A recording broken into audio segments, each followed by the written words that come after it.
will win, I think probably The Revenant. I think that that's the kind of movie people will say is great and will continue saying is great later down the line, just because it kind of fits in with a lot of things I think American movies seem to like a lot. It's kind of very big and loud, but there is this sort of serious edge to it and kind of this emotional edge to it, and it's sort of this big, ambitious idea that I think still is pretty conventional and isn't going to trouble too many people. A lot of people are saying Spotlight will win.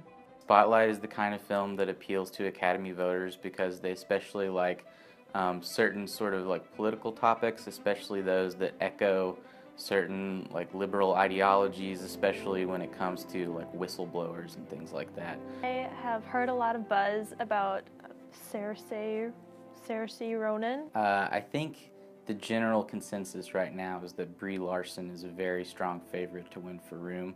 Because it's a very performance-driven movie, and I think she really anchored the movie, and that was kind of like a breakout film of the year, and people were really talking about her performance a lot. She's a newer face, and because it was a really kind of challenging role to be acting all in one location for the whole movie.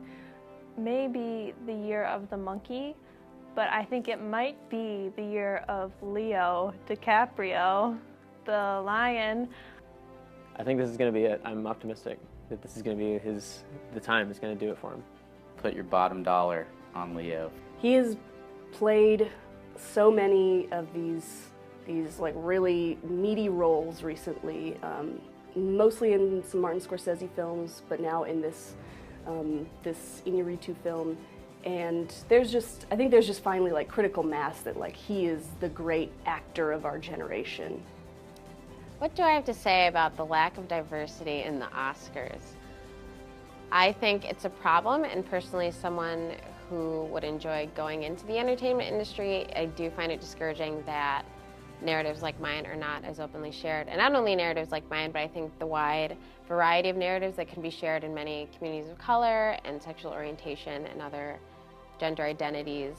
I think we've seen a lot of different types of white men, and I don't think that's true of other groups in our country. Yeah, I sort of think the nomination issue this year is a symptom of a couple of larger problems.